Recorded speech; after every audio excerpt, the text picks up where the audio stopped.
ये Microsoft Excel का पहला पार्ट है और इस वीडियो में हम बेसिक माइक्रोसॉफ्ट एक्सेल के फीचर्स देखेंगे जैसे कि एंटर कैसे करना, चीज़ों को डिलीट कैसे करना और उसको चेंज कैसे करना, जिसे एडिटिंग कहते हैं। तो उसमें कुछ तो उसके बारे में हम बात करेंगे और सेविंग के बारे में और ओपनिंग फाइल्स के बारे में। तो काफ़ी बेसिक है और मैं इस तरह से 6 से 7 वीडियो बनाकर काफ़ी सारी चीज़ें 6 से 7 वीडियो में कवर करने की कोशिश करूँगा। तो ये जो मैं यूज़ कर रहा हूँ वो एक्सेल का 2010 का वर्जन है, मगर यहाँ पर जो भी बातें मैं आपको बताऊँगा वो सारी बातें 2007, 2010 और 2013 इन सभी को लागू पड़ते हैं। और कहाँ पे थोड़ी बहुत चीज़ें एक डिफरेंस आएगा तो मैं वहाँ पर आपको बताते जाऊँगा कि ये आप अगर 2007 यूज़ कर रहे हो तो थोड़ा फ़र्क दिखेगा। अब ये मैंने माइक्रोसॉफ्ट एक्सेल ओपन कर दिया है। आपको कई बार डेस्कटॉप के ऊपर एक शॉर्टकट दिखेगा या तो फिर आप स्टार्ट पे जाके ऑल प्रोग्राम्स में जाके आप माइक्रोसॉफ्ट ऑफिस को देखोगे और फिर उसमें से आप माइक्रोसॉफ्ट ऑफिस को लॉन्च कर सकते हो। तो माइक्रोसॉफ्ट एक्सेल जो है वो मेन चीज़ इसके लिए काम आती है कि उसमें सेल्स होते हैं। तो ये जो सेल होते हैं इसकी वजह से एक्सेल पॉपुलर हो गया, क्योंकि इसमें आप कैलकुलेशन कर सकते हो, मैथ कर सकते हो, अकाउंट्स कर सकते हो और बुक कीपिंग के भी काम कर सकते हो। और एक बहुत ही इम्पोर्टेंट बात यहाँ पर समझने की है कि ये जो हर एक सेल है उसको एक नाम दिया जाता है। जैसे कि ये जो सेल है ये डी कॉलम है, ये जो लाइन है सी डी ई इसे कॉलम कहते हैं और ये जो है वो रोज होते हैं। तो जहां पर भी ये इंटरसेक्ट होता है सी और वन, तो ये सेल हो जाता है C1 जो आपको यहाँ पर ये नेम बॉक्स में दिखा रहा है। जब मैं यहाँ पे क्लिक करता हूँ तो कहता है A1, क्योंकि ये जो सेल है A और 1 के साथ कनेक्ट हो रहा है तो इसे A1 कहते हैं। तो इस तरह से हमारे पास बहुत सारे सेल्स हैं और ये कॉलम्स होते हैं ABCD। जो यहाँ पर आप नीचे देखोगे तो एक एरो है जिससे आप क्लिक करोगे तो ये चेंज होते जा रहा है और फिर ये Z पे आता है, फिर AA, AB, AC की तरफ जाता है। तो आप मैं इसे लेफ्ट क्लिक करके ड्रैग करूंगा माउस के साथ, लेफ्ट क्लिक करके होल्ड करना, तो आप फटाफट इस तरफ आ जाते हो। उसी तरह आप जब नीचे का एरो प्रेस करोगे तो आप नीचे जाओगे, तो ये नीचे जाता जाएगा। अभी तो यानी इतनी कुछ लिमिट नहीं है, पहले कुछ 66 या 65,000 की लिमिट थी। अब तो ये आपकी मेमोरी के ऊपर डिपेंड करता है कि आपके पास कितनी मेमोरी है कंप्यूटर में, तो ये जाते जाएगा। तो अगर समझो ये यहाँ पे ये जो नेम बॉक्स कहते हैं, यहाँ पर अगर क्लिक करके मैं ए प्रेस करके और फिर समझो 10,000 या 1,00,000 डालता हूँ और फिर एंटर मारता हूँ, तो आप देखोगे कि मैं जंप हो गया हूँ और ये सीधे मुझे 1,00,000 1,00,000 के रो पे मुझे ले आया है। और अब यहाँ पर अगर क्लिक करके मैं A1 प्रेस करूंगा तो ये फिर से मुझे A1 के पास लेकर आता है। तो ख्याल में रहे कि अगर आपको ये कॉलम ए और 1 रो न दिखे तो जस्ट मेक श्योर करना कि ये आप ऊपर और साइड पर आ जाओ, या तो फिर यहाँ पर क्लिक करके A1 टाइप कर दो। तो ये एक बहुत इंपॉर्टेंट पार्ट है। और अब आप नीचे देखोगे तो हमारे पास ये शीट 1 है, उसके बाजू में ये शीट 2 है और उसके बाजू में शीट 3 है। और मैं और भी ज़्यादा शीट डाल सकता हूँ। तो ये जो हम पेपर होते हैं, हमारे पास एक बुक होती है, उसमें हम एक के बाद एक और बहुत सारे पेपर डाल सकते हैं। तो ये इसके इसके ज़रिए बटन से और भी शीट हम डाल सकते हैं, तो इसे वर्कशीट कहते हैं। और ये पूरी फाइल को वो वर्क बुक कहते हैं। तो वर्क बुक और वर्कशीट, तो ये कॉमन शब्दों का प्रयोग किया जाता है। और आपको जितनी चाहिए आप ऐड कर सकते हो। आप हर एक महीने की एक दिनों के लिए कर सकते हो, जनवरी फरवरी मार्च के लिए कर सकते हो, जितनी भी चाहिए आप ऐड कर सकते हो। अब ये शीट 1 को फिर से आसाता हूं मैं, और ये यहाँ पर राइट हैंड साइड में आप देखोगे ये माइनस साइन है और ये प्लस साइन है नीचे की तरफ। तो इससे आप मैं प्लस साइन को क्लिक करूंगा तो ये जो स्क्रीन बड़ी होते जाती है। ये आपके प्रिंट आउट को बड़ा नहीं प्रिंट करेगा, मगर ये आपकी आंखों के लिए इजी है देखने के लिए। ये आप व्यू में आकर भी, ये जो व्यू ये सब चीजों को टैब कहते हैं, तो आप व्यू को आकर भी ये जूम में आ सकते हो। तो अगर अब मुझे अब दूसरे बटन के पास जाना है तो ये होम को क्लिक करूंगा, तो इसे टैब कहते हैं और इसे रिबन्स कहते हैं। और अगर गलती से आप किसी भी टैब को 2 बार दबा देते हो माउस से, लेफ्ट क्लिक जो माउस पे होता है अगर उसे डबल क्लिक कर देते हो, तो देखो ये रिबन जो है, जो बटन्स है वो हाइडिंग में चले जाते हैं। आप उसे क्लिक करोगे एक बार तो आता है, उससे क्लिक अवे करो तो चले जाता है। तो अगर ये गलती हो गई आपसे तो सिर्फ वहां पे किसी भी एक के ऊपर जाके फिर से डबल क्लिक कर दो, ताकि ये रिबन हमेशा हमारे सामने रहे। तो जब भी करोगे सिर्फ एक ही बार क्लिक करना। तो इसे टैब्स कहते हैं। तो मैं आपसे कहूंगा कि फॉर्मूला के टैब को आना, और उसके नीचे थोड़े कमांड्स है। आप होम के आते हो तो वहां पर थोड़े और कमांड्स है। और ये टैब्स के ऊपर ही यहाँ पे जो सेक्शन है इसे क्विक एक्सेस कहते हैं। क्विक एक्सेस का मतलब कि आप यहाँ पर वो सभी बटन्स को डाल सकते हो जिसको आप काफी टाइम यूज करते हो, ताकि आप उसको फटाफट क्विकली आप उसका इस्तेमाल कर सकते हो। जैसे कि कंस्ट्रक्शन में लोग काम करते हैं तो एक बेल्ट पहनते हैं कमर पे, और उस बेल्ट के अंदर वो अपने इंपॉर्टेंट चीजें वहां रख सकते हैं। तो ये जो काफी यूजफुल है, और आप उसे चेंज कर सकते हैं, कस्टमाइज कर सकते हैं इस बटन से। यहाँ से क्लिक करके आप चूज कर सकते हो कि मुझे प्रिंट का बटन चाहिए, जो क्विक प्रिंट होता है। तो यहाँ पे प्रिंट का बटन आ गया है। मैंने ये प्रिंट प्रीव्यू का बटन ऑलरेडी डाला हुआ है, ये फर्स्ट ये वाला। तो आप वो भी ऐड कर सकते हो कि प्रिंट प्रीव्यू काफी कॉमन बटन हम यूज करते हैं।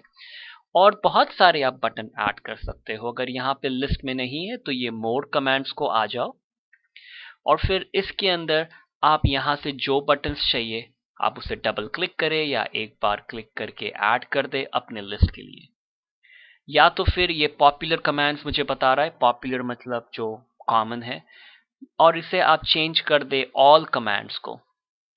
तो आप देखोगे कि आपको अब सभी कमांड्स जो एक्सेल में अवेलेबल है वो बता रहा है। फिर आप किसी भी क्लिक करके आप ऐड कर दो अपने शॉर्टकट लिस्ट के लिए। और यहाँ से आप कहीं पर भी जा सकते हो, आप ये होम टैब पे आ सकते हो यहाँ से। और ये यहाँ पे ये कस्टमाइज रिबन का बटन है, जो यहाँ पर आप ये कर सकते हो कि आप ये जो होम इंसर्ट, तो इसमें देखो मैंने एक प्रैक्टिस के लिए मेरे नाम का एक टैब बना दिया। तो आप ये न्यू टैब का बटन यूज कर सकते हो, और फिर हर एक टैब के अंदर आप एक ग्रुप बना सकते हो। फिर उस ग्रुप के अंदर आप जो बटन चाहो वो बटन ऐड कर दो। तो जैसे अगर समझो अगर मैं इसको ये एक्टिवेट करता हूँ और क्लिक ओके करता हूँ, तो देखो यहाँ पे ये अमीर का टैब आ गया है, और उसमें ये मेरा ग्रुप ए और ग्रुप बी है। तो आप ये अपने बटन्स यहाँ पे ऐड कर सकते हो, ताकि आपको हर जगह ढूंढने नहीं जाना पड़े। तो ये आप यहाँ से इसे मोर कमांड्स पे आ सकते हो, और फिर ये कस्टमाइज रिबन में आप यहाँ पे यूज कर सकते हो, और फिर मैं इसे रिमूव भी कर सकता हूँ। और ये जो है वो 2010 में अवेलेबल है, ये जो कस्टमाइज रिबन का ऑप्शन है। 2007 में ये चीज अवेलेबल नहीं है जहां तक मुझे पता है। और इसका एक दूसरा फायदा है कि अगर आप समझो एक कंप्यूटर से दूसरे कंप्यूटर को जा रहे हो, तो आप इसे एक्सपोर्ट भी कर सकते हो, ताकि आप अपने दूसरे कंप्यूटर में इंपोर्ट कर सकते हो फिर। तो आपको घड़ी घड़ी ये काम करने की जरूरत नहीं पड़ेगी। इसे क्लिक ओके कर देता हूँ। तो ये देखो ये अमीर को हटा दिया उसने। तो ये थोड़ी बेसिक बातें हो गई है। और ये फाइल का बटन है यहाँ पर, जो 2007 में आपको यहाँ पे एक राउंड बटन दिखेगा, जिससे आप पॉइंट करोगे तो कहेगा कि ऑफिस बटन। तो उससे फाइल की जगह पे पुराने में ऑफिस बटन था। और यहाँ से हम सेव कर सकते हैं, प्रिंट कर सकते हैं, फाइल को ओपन कर सकते हैं। तो हम वो बातें थोड़े टाइम में देखेंगे। तो सबसे पहली बात, मुझे कुछ टाइप करना है। तो सबसे पहले मैं किसी सेल में क्लिक करूं, तो अगर मुझे सेल C1 में कुछ टाइप करना है तो वो इस सेल में मुझे आना चाहिए, क्योंकि ये सेल C1 है। अगर A1 में टाइप करना है तो A1 को क्लिक करो। अब यहाँ पर मैं टाइप करता हूँ कीबोर्ड पे 1 2 3 4 5 6 7। अब आप देखोगे जैसे मैंने टाइप करने लगा ये लाइन अंदर आ गई है, जो इंसर्शन पॉइंट कहते हैं वर्ड के अंदर और एक्सेल में भी। और ये आप ऊपर देखोगे तो ये एक्स आ गया अब, जो पहले नहीं था वहां पर। एक्स का मतलब कैंसिल, कैंसिल मतलब मुझे ये नहीं करना, तो ये सब हटा दो। और ये जो चेक मार्क है, चेक मार्क का मतलब एंटर, एंटर मतलब एक्सेप्ट करो। ये जो चीज मैं करना चाह रहा हूं इसे आप एक्सेप्ट कर ले। तो जब इसे प्रेस करूंगा तो आप देखोगे कि अब वो लाइन नहीं है, क्योंकि आपने काम को खत्म कर दिया है। तो ये काफी इंपॉर्टेंट चीज है कि आप ये चेक मार्क जो आता है उसे क्लिक करें या तो फिर अपने कीबोर्ड पे प्रेस करें। तो अगर मैं यहाँ पे ये A2 पे आता हूँ और समझो यहाँ पर मैं अपना नाम प्रेस करता हूँ और फिर मैं कीबोर्ड के ऊपर जो एंटर की है उसे प्रेस करूंगा तो देखो मुझे वो एंटर करके अगले सेल में ले गया है। तो ये डिफरेंस है। ये चेक मार्क जब आप यूज करते हो तो आप इसी सेल में रहते हो। अब जब आप एंटर मारोगे तो आपको नीचे ले जाएगा। तो समझो अगर मैं फिर से अपना नाम डालता हूँ और समझो मुझे साइड में जाना है तो मैं टैब की प्रेस करूंगा कीबोर्ड पे और मैं फिर अपना लास्ट नेम डाल सकता हूँ। तो ये एंटर और टैब का कॉम्बिनेशन आप यूज कर सकते हो जब आप कोई जात की एंट्री करते हो, नामों की या नंबर की, क्योंकि आपको घड़ी घड़ी माउस नहीं यूज करना। और फिर आप ये जो एरो की होते हैं कीबोर्ड पे, ऊपर जाना, नीचे आना, लेफ्ट में आना, राइट में आना, तो ये आप कीबोर्ड पे एरो भी यूज कर सकते हो या तो फिर माउस से सिर्फ क्लिक कर सकते हो। तो ये बात होती है एंटर की। और आप कुछ भी चीज एंटर कर सकते हो, नाम, नंबर, कॉम्बिनेशन, जो भी करना है आप यहाँ पे प्रेस कर सकते हो। अब जो मुझे करना है कि समझो कि मुझे इसको एडिट करना है। एडिट का मतलब कि मुझे ये 1 2 3 4 5 6 7 में से नंबर 4 को निकाल डालना है, खाली 4 को। अगर मैं करना चाहूँ तो इसके ऊपर क्लिक करके मैं फिर से 1 2 3 5 6 7 टाइप कर सकता हूँ, मगर वो टाइम लग जाएगा। तो आप अपना माउस ले 4 और 5 के बीच में आके डबल क्लिक करें। तो आप जब डबल क्लिक करोगे तो आप ये लाइन यहाँ पर आ गई, देखो ये इंसर्शन पॉइंट की लाइन आ गई है। और यहाँ से आप एरो को यूज कर सकते हो उसे हटाने के लिए, यहाँ से वहां, या तो फिर क्लिक करो माउस से जहां पर चाहिए। तो 4 के बाजू में रख के मैं बैक स्पेस का बटन दबाऊंगा क्योंकि बैक स्पेस उसे हटा देगा। और फिर से चेक मार्क प्रेस करो या तो फिर एंटर दबा दो, जो भी है। मगर मेक श्योर करना कि आप चेक मार्क या एंटर को प्रेस कर ही डाले, नहीं तो बाय मिस्टेक आप कुछ और उसमें टाइप कर दोगे। और अगर मुझे फिर से उसमें कुछ करना है तो फिर से डबल क्लिक करो तो मेरा कर्सर वहां आ गया है, इंसर्शन पॉइंट। अब उसे 4 प्रेस करके ये चेक मार्क प्रेस कर सकता हूं। और एक दूसरा तरीका है एडिटिंग का कि जैसे कि समझो कि मैं इस सेल पे हूँ और इसे कुछ चेंज करना है, तो ये देखो ये ऊपर जो व्हाइट लाइन है इसे फॉर्मूला बार कहते हैं। और हम इसके बारे में थोड़े टाइम में बात करेंगे कि इसे फॉर्मूला बार क्यों कहते हैं। फिलहाल ये समझ ले कि जैसे भी मैं किसी सेल पे क्लिक करता हूँ तो मुझे ये बता रहा है कि इस सेल में क्या है यहाँ पर। अब अगर यहाँ पे प्रेस करता हूँ तो कुछ नहीं बता रहा क्योंकि यहाँ पे कुछ है ही नहीं। तो समझो अब मैं ये A1 पे आ जाता हूँ और ये यहाँ पे 5 के बाजू में क्लिक कर देता हूँ एरो से, और अब बैक स्पेस करके तो मैंने अब उसमें से 5 हटा दिया है। तो इसे क्लिक करके आप यहाँ से चेंजेस करें या तो फिर डबल क्लिक करके यहाँ पर चेंजेस करें, कोई फर्क नहीं गिरता, आप ये कहीं पर भी कर सकते हो। अब आगे बढ़ने के पहले मुझे ये फाइल सेव कर लेनी है ताकि अगर कोई प्रॉब्लम हो तो मेरा काम वेस्ट ना हो जाए। तो आप ये सेव इस बटन से कर सकते हो ऊपर, या तो फाइल बटन को प्रेस करके सेव का बटन दबाए, या तो फिर वो ऑफिस बटन का बटन दबा के सेव दबाए। तो इसे सेव दबाता हूं और ये मुझे पूछेगा कि आपको सेव करना है तो कहां पर सेव करना है, ये जो लोकेशन कहां का है, और फाइल का नाम क्या है। तो अगर मुझे मेरे पास ऑलरेडी फोल्डर है तो मैं उसे क्लिक कर सकता हूं। अगर मुझे नया फोल्डर क्रिएट करना है तो ये न्यू फोल्डर का बटन प्रेस करता हूं। अब पुराने विंडोज एक्सपी में आपको यहाँ पे एक येलो कलर का फोल्डर दिखेगा जिसे आप पॉइंट करोगे तो कहेगा क्रिएट न्यू फोल्डर। इसका मतलब कि आपको एक नया फोल्डर क्रिएट करना है। ये फोल्डर क्रिएट करने से आपका काम आसान हो जाएगा जब आप उसको ढूंढने लगोगे, नहीं तो इतनी सारी फाइल्स हो जाएगी और आपको समझ में नहीं आएगा कि कहाँ पर है। तो ये न्यू फोल्डर को प्रेस करता हूँ और फिर इसे नाम दे देता हूँ। तो मैं समझो इसे कहता हूँ इन हिंदी एक्सेल, और फिर इसे डबल क्लिक करो ताकि ये ऊपर बताना चाहिए।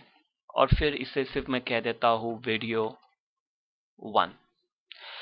नाम उसे मीनिंगफुल दिया करो ताकि आपको समझ में आए कि ये फाइल को ओपन करूंगा तो इसमें है क्या। अगर आप नाम बराबर नहीं दोगे तो फिर आपको फाइल ओपन करके देखना पड़ेगा कि उसमें क्या है। और ये टूल्स के बटन में एक ऑप्शन है कि यहां से आप जनरल ऑप्शन को जाओगे तो आप इसमें पासवर्ड डाल सकते हो कि लोगों को ये फाइल को देखने के लिए ओपन करेंगे तो उनको पासवर्ड देना पड़ेगा। पासवर्ड टू ओपन का मतलब कि आप कोई डबल क्लिक करेगा तो उसे कहेगा चलो पासवर्ड दो, नहीं तो आपको देखने नहीं मिलेगी फाइल। और ये मॉडिफाई का मतलब होता है कि अगर समझो मैं ये पासवर्ड के ओपन के लिए पासवर्ड न रखूं, सिर्फ मॉडिफाई के लिए रखूंगा, तो लोग फाइल को देख सकेंगे मगर उसमें परिवर्तन नहीं कर सकते जब तक वो पासवर्ड नहीं देते। तो ये एक ऑप्शन अगर यूज करना हो तो और फिर सेव कर दो। और ये ऊपर अब मुझे दिखाएगा वीडियो 1, यहाँ पे ऊपर नाम। हम अब शीट 2 पे आते हैं, नीचे जो शीट 2 का ऑप्शन है, और फिर ये जूम को भी बढ़ा दो। और ये A1 में मैं टाइप करता हूँ 2, और अब मैं क्या करता हूँ कि टैब की को प्रेस करता हूँ क्योंकि मुझे साइड में जाना है। 3 टैब, 4 टैब, 1 टैब। तो अगर आप मेरे साथ प्रैक्टिस करना चाहते हो तो ये एंटर कर लो, क्योंकि यहाँ पर हम एक थोड़ा कैलकुलेशन करने की कोशिश करेंगे, क्योंकि एक्सेल में जो है वो इसके लिए पॉपुलर है कि आप उसमें कैलकुलेशन कर सकते हो।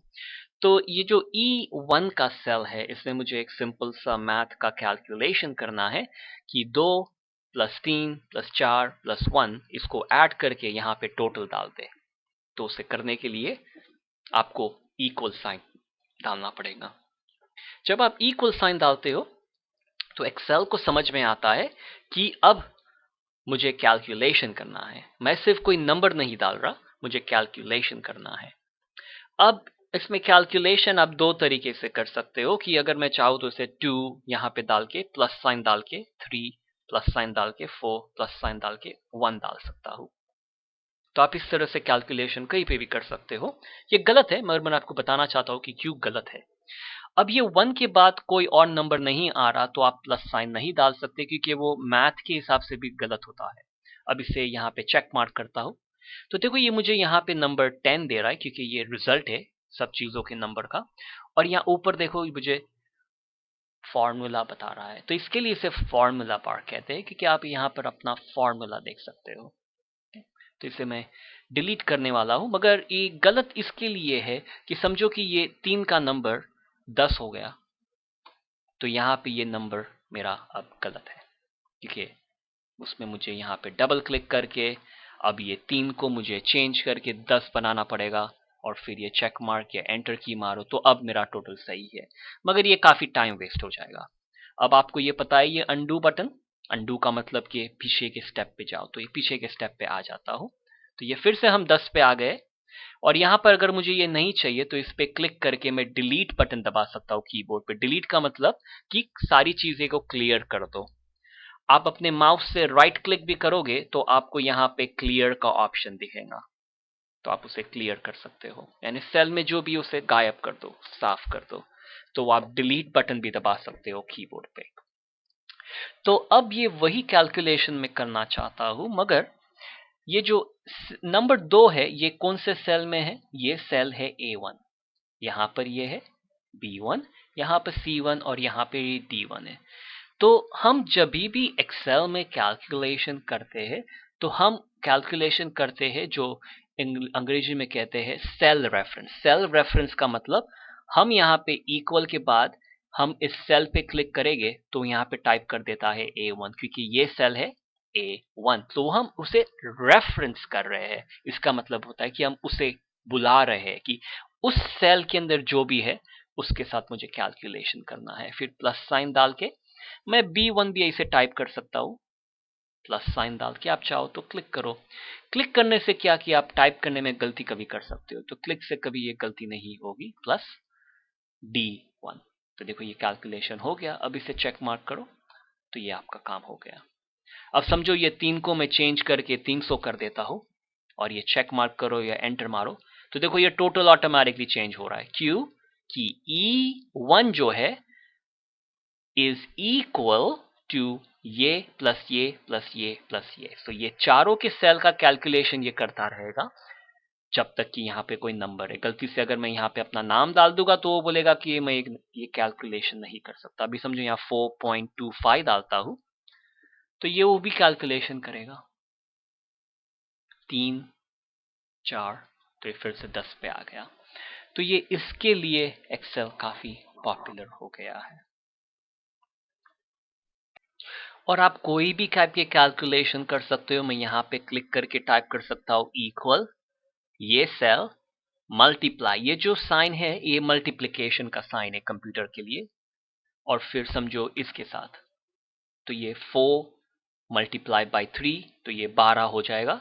तो वो बता रहा है, यहाँ पे मैं क्लिक करता हूँ इक्वल, ये सेल डिवाइड बाय, ये जो साइन है वो डिवाइड की साइन है, ये जो स्लैश जो होता है स्लैश, उसे मैं समझो इससे डिवाइड करता हूँ, तो मुझे उसका भी जवाब मिलेगा। यहाँ पे क्लिक करता हूँ इक्वल, ये सेल माइनस ये सेल, तो मुझे -1 मिल रहा है क्योंकि 3 - 4 -1 हो जाता है। तो इस तरह से आप कहीं पे भी ये कैलकुलेशन कर सकते हो। और ये जो सिंबल्स है, प्लस साइन होता है, माइनस, ये जो साइन है वो डिवाइड का साइन होता है, ये पता नहीं मुझे टाइप करने नहीं दे रहा, और एक जो साइन होती है मल्टीप्लिकेशन की साइन होती है। तो ये आप इस तरह से ये सिंबल्स को यूज कर सकते हो अपने कैलकुलेशन के लिए। और अगर समझो कि मुझे ये सारी चीजों को हटा डालना है, तो इसे यहाँ पर आओ, लेफ्ट क्लिक और होल्ड करो, और फिर साइड पे आओ, जब तक माउस को क्लिक करे हुए लेफ्ट क्लिक, और फिर जितनी चीजें चाहे हाईलाइट कर लो। और अब अगर मैं डिलीट बताऊंगा कीबोर्ड पे, तो सारी के सारी चीजें क्लियर हो जाएगी। अब अगर गलती से आपने कर दिया ये काम, तो अनडू कभी भी कर सकते हो, उसमें कोई प्रॉब्लम नहीं है। अब और थोड़ी 2 या 3 चीज बता के ये वीडियो को मैं खत्म करूंगा। अब मुझे आपको ये एक रूल बताना है, जो मैथ के अंदर रूल होता है, एक्सेल का ही नहीं ये रूल है, ये मैथ में भी होता है। कि समझो कि ये E1 को मैं डबल क्लिक करता हूँ, तो इसका मतलब कि मैं फॉर्मूला को एडिट कर सकता हूँ, या तो फिर फॉर्मूला बार में, और ये जो प्लस साइन है B1 और C1 के बीच, इसको हटा के मैं यहाँ पे मल्टीप्लिकेशन साइन डाल देता हूँ। तो इस फॉर्मूला में अब ये भी प्लस भी कर रहा हूं और ये मल्टीप्लाई भी कर रहा हूं, तो इसका रिजल्ट क्या आएगा? तो अगर मैं ये फॉर्मूला को मैं देखता हूं, तो ये 2 और 3 को ऐड करूंगा तो 5 हो जाएगा, 5 को 4 के साथ मल्टीप्लाई करूंगा तो 20 हो जाएगा, और 1 के साथ ऐड करूंगा तो 21 टोटल होएगा। मगर जब मैं एंटर प्रेस करता हूं तो ये 15 बता रहा है। तो ये क्यों हो रहा है? तो इसके लिए मैं आपको ये शॉर्ट फॉर्म बता रहा हूं, जो अंग्रेजी में इसे बैड मैथ कहते हैं, जो इंडिया में शायद उसे पी की जगह पे, बी की जगह पे शायद कभी कभी पी होता है, बैड मैथ। तो ये मैथ के अंदर रूल होता है कि जब ये बहुत सारी चीजों का कैलकुलेशन एक ही चीज में हो रहा है, तो कौन सी चीज पहले करी जाए। तो मैथ का रूल है कि पहले कभी भी ब्रैकेट को करना, उसके बाद जब आप ऐसी कोई चीज करते हो जिसे कहते हैं एक्सपोनेंट्स, जो 2 raised to 2 जैसे होता है, उस चीज को एक्सपोनेंट्स कहते हैं। जैसे रेस करने का जो कहते हैं, तो इसे इसे एक्सपोनेंट्स कहते हैं, यानी 2 × 2 होता है। फिर डिवाइड जो होता है, डिवीजन, वो बाद में होता है। फिर बाद में मल्टीप्लिकेशन होता है, फिर एडिशन होता है, फिर सब्सट्रैक्शन होता है। तो अगर इस फॉर्मूला में हम देखेंगे, तो इस रूल के हिसाब से प्लस और मल्टीप्लाई के बीच में मल्टीप्लाई पहले होता है, क्योंकि ये m पहले आता है। तो ये आप एक्रोनिम याद रख सकते हो। इसके लिए ये क्या कर रहा है, ये 4 3s are 12 पहले करता है, फिर 12 और 2 14, 14 और 1 15, इसके लिए टोटल 15 आता है। मगर इस चीज के अंदर अगर आप सिर्फ ये ब्रैकेट को बराबर समझ ले, ये ब्रैकेट का काम, तो आपका काम आसान हो जाएगा। तो मैं आपको बताता हूँ कि ये किस तरह से होगा। तो अब ये इसे मैं डबल क्लिक करता हूँ, और समझो ये A1 के आगे मैं ब्रैकेट डालता हूँ, शिफ्ट और 9 को दबाओगे तो वो ब्रैकेट डालेगा, और ये B1 के बाद इसे क्लोज कर देता हूँ, और फिर ये चेक मार्क प्रेस करता हूँ। तो देखो अब मुझे रिजल्ट आ गया 21। क्योंकि A1 और B1 ब्रैकेट में, तो ये पहले काम करेगा। तो ये 3 और 2 5, 5 फिर मल्टीप्लाई होगा 20 और फिर 21। अब अगर ये C1 के आजू बाजू भी मैंने ब्रैकेट डाल दिया, तो ये क्या करेगा, ये पहले करेगा A1 B1 पहले, C1 D1 बाद में करेगा, और फिर मल्टीप्लिकेशन को तीसरी बार करेगा। तो इसका रिजल्ट हो जाएगा 25। अब इसे डबल क्लिक करता हूं। अब समझो ये हटा दूं मैं यहां से कि ये की, तो इसका मतलब कि ये जो पार्ट है C1 D1 पहले होगा, फिर मल्टीप्लाई होगा, फिर एडिशन होगा, तो मुझे रिजल्ट आएगा 17। तो सेम कैलकुलेशन आपने ब्रैकेट्स को अलग अलग तरीके से यूज करा तो आपका रिजल्ट अलग आ गया है। तो ये ब्रैकेट्स काफी यूजफुल होते हैं, जिसे पैरेंथेसिस भी कहते हैं, तो काफी काम की चीज है। अब इस लास्ट वीडियो में मुझे बताना है कि आप ये फाइल को क्लोज कैसे कर सकते हैं और फाइल को ओपन कैसे करते हैं। तो ये एक्स इधर कॉर्नर में है, जिससे आप ये सिर्फ एक्सेल की फाइल को क्लोज कर सकते हो, और इस एक्स से आप आपके एक्सेल की कंप्लीटली जो प्रोग्रामिंग है उसे ही बंद कर सकते हो। तो जो भी चाहिए, या तो फिर आप ये फाइल या ऑफिस बटन से आप क्लोज कर सकते हो। सेव करने के लिए यस कहो, सेव। अब अगर उसे ओपन करना है तो एक्सेल फिर से ओपन करें, फाइल पे जाके फिर ओपन का बटन दबाए, या तो फिर आपको यहां पे ये फाइल दिखेगी वीडियो 1, उसे क्लिक कर दे तो आपकी फाइल फिर से आ गई। तो ये रहा पहला भाग एक्सेल का। हम दूसरे भाग में और कैलकुलेशन और फंक्शन के बारे में देखेंगे।